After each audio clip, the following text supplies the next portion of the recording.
You know, physically, a lot of guys back to work today. You guys saw that. Obviously, McCray, Austin, Chris Harris, decision to keep him out this morning.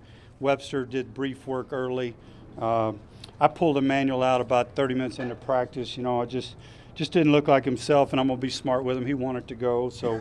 And Derek Wolf has been cleared. He did a little bit of work in shorts this morning. He's been cleared, and we'll be back full go with the team starting this afternoon. So that's where we're at. Was Chris precautionary? Yeah, he just we had the day off. We came back today. Me and Greek talked this morning, and unless it was like, oh, we're 100%, we're fine.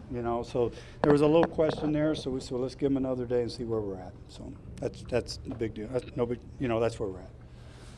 What's the difference? Did I answer that? Yes, you did. What's the difference this week compared to the previous weeks in camp as you get ready for it? Well, the good thing now is, we get to go play and, check where we're at and where everybody's at against somebody else other than ourselves. You get tired of beating on each other. But, we came back from a day off. We started really slow, but I thought we got going. I thought offensively we got better today. We got a little tougher mentally. We pushed through it, had a lot of guys making plays. And, I'm just trying to stay after them to continue to push each other when they sense, a little slack. It shouldn't come from me all the time. It needs to come from them as well.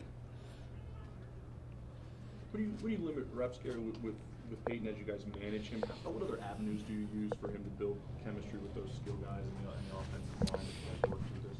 Well, the thing that we're trying to do, you're saying when we give him a break, well, the thing we're trying to do is the days that he does work, we're really covering a lot of bases, you know what I mean? You saw we did everything in a book today from no huddle to, you name it, we did it.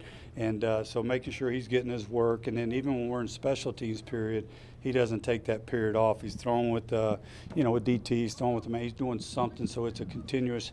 I think I really like what I see when he goes 3 days and he gets that break. Like today, he's coming off of a break. Boy, he threw the ball well today, So I think it's our job to just continue to keep him fresh, and he'll scream for the work. That's not a problem, but I think it's going to help if we can keep him fresh about every fourth day. What does the huddle bring to your offense? You don't have to do it all the time. I see once in a while you yell to them, hey, huddle up.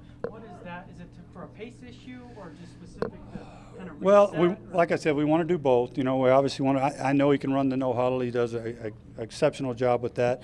We'd also like to be able to huddle and play fast too. You can do that also. there are teams that play on the ball that sit there and let the clock go down to 2 or 3, and there are teams that huddle and snap it with 20. So we teach it all, and we're going to continue to do that. But if you are huddling and you're playing well, hopefully you're keeping your defense off the field too. Right. We know that the offensive line has some youth to it. Is Friday night the ultimate test for them in Seattle against the defense? them 3 young guys, that's a heck of a place for them to walk into for their first preseason game. So, but no, it's good. You play great people in this league.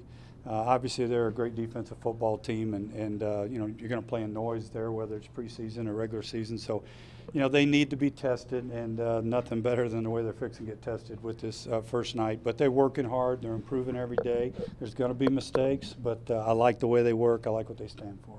Is it almost a trial by fire going to Seattle with all your young guys? I think anytime you're a first-year guy, it's trial by fire. Doesn't matter where you go. So, but our guys are working, and it's a lot to ask. But one thing I think those guys know, they got a lot of guys with them.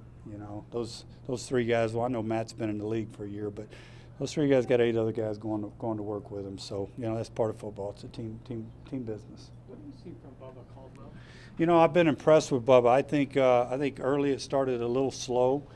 He's hung in there. Obviously, Cody's been getting a lot of reps. Bubba has not hung his chin or anything on that. He's just stayed the course. Today made a lot of plays in practice. He's a veteran player that knows all positions, and he plays special teams. So that's a valuable commodity in this business. Those guys last, and he's doing a good job. How about Darian Stewart back there at safety? Seeing him also in Baltimore last year and how far he's come.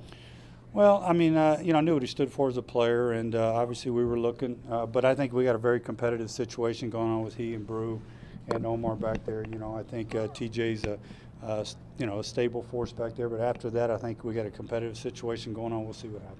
You talked about the depth at linebacker. Is Zaire Anderson one of the young guys that Yeah.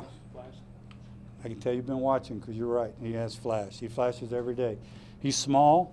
You watch him stature-wise walk out here and you say, can you play in there? But there have been some great guys do that. I can think of Zach Thomas for many, many years standing across from that center and You know, he's a leader.